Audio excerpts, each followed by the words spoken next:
Here we go. So today is Halloween. If you didn't know, today it's the October 31st, and so the question now looms and has been asked: should I, as a parent, let my kids trick or treat? Should I let them trick or treat? Is that a good idea? Is that a wise idea? And I think there's a couple of major concerns to consider right off the bat. Number one being, um, you're going to spend the next 364 days consecutively telling your kids, don't take candy from strangers, don't talk to strangers, don't go places that you're not familiar with, that you don't know who lives there, and so forth. And then tonight and tomorrow, apparently Indiana does this a little differently, that the 30th is a trick-or-treat day too, which caught us off guard. But simply, you're like, doesn't that seem kind of like, not necessarily hypocritical, but sort of don't do this, but do this one time? Like, maybe you're okay with rationalizing that. Maybe your kids are really sharp and they can kind of get that, hey, this is a special condition and whatever, but um, I don't know. It just seems a little weird. You're going to defy something that you consider practically the law all year long just so that you can, right? And the second concern is the idea of the razor blades and apples, the needles, the drugs, and all that stuff that comes up around this time of year, which is completely false. There's no documented cases of person actually finding drugs in their candy or actually finding um, razor blades in the apples, and so like it's not a thing.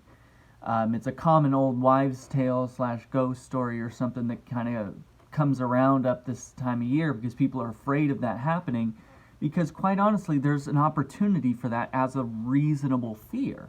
You don't know what the kid's getting until they get home, right? So, if your kids have sensitivities, peanut butter, chocolate, diabetic, probably not the best idea. Our house, since this is the first time we've ever had an opportunity even to do this, to give out candy, we have a little thing of toys set aside as well for kids that can't, but not every place is doing that. Some places will do glow sticks or trading cards, whatever, but that's still kind of emerging.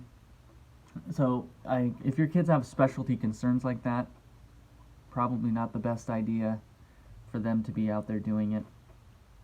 But on the other hand, if your house, like this house is, and on a neighborhood like this house is, and you know that there are people that are probably going to ring your doorbell, is it a good idea for you to pass out candy? And I think, again, there's a couple of concerns here. The number one is, will you be there? As a courtesy, if you're not home, you're not planning to participate, turn your porch light off, right? That's, I think, the universal signal that, hey, don't come here. But if you decorated the outside of your house, give away candy. I think that that's kind of the general rule. You make your house look gussied up, you put pumpkins out there, then you need to give out candy, because otherwise you're sending out false signals.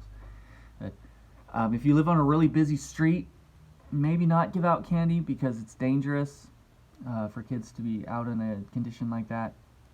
But, but I think if you can justify allowing trick-or-treaters to come to your church for your trunk or treat, for your fall carnival, for your harvest fest, whatever you want to call it, if you can justify that, then you can justify kids coming up to your door and giving them a little bit of sugar. You can. The question is, are you going to be hypocritical about that? Now, obviously, if they're going to be, your Halloween carnival, whatever the thing is tonight, you're not home, right? But I don't see there's any issue with the idea of kids that are in my neighborhood are going to come up, and I'm going to see them face to face. They're going to see me, and then like we can kind of like over time you build, it's an opportunity to kind of build a connection with some people you might not otherwise see. It's a small one, a narrow one, but at least they'll recognize your face. If something happens, they'll, right, maybe they'll feel a little bit more welcome.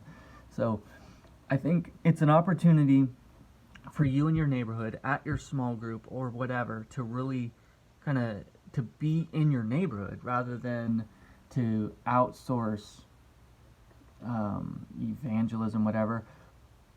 Please don't give out chick tracts or the living water tracts. Don't think that that's the same thing. If you're going to go in like that with the $20 fake bill thing, you better stick like a whole Snickers bar attached to that thing to make it worth the kids' while. Because quite honestly, kids, like, I've been to every Valentine's Day exchange and stuff like that. They rip that cardboard thing off there, they throw it away, and now they got the sucker, right? They don't care about it. And so, in the 1 in a million chance, the 1 in a million testimonial thing of, I found a chick tract in my Halloween bucket and it changed my life, I don't know if that's ever happened. So, just give out the candy. Like, there's something just really nice and pure about seeing kids' eyes light up when I put the 5-gallon bucket of candy that we'd got, because we were serious this year. We're not playing around. Out there, and they're like, that's a lot of candy. And then they're like, yeah, take all that you want, because I don't want any of this stuff laying around my house after this is over. Like, seriously, like, we're serious about it.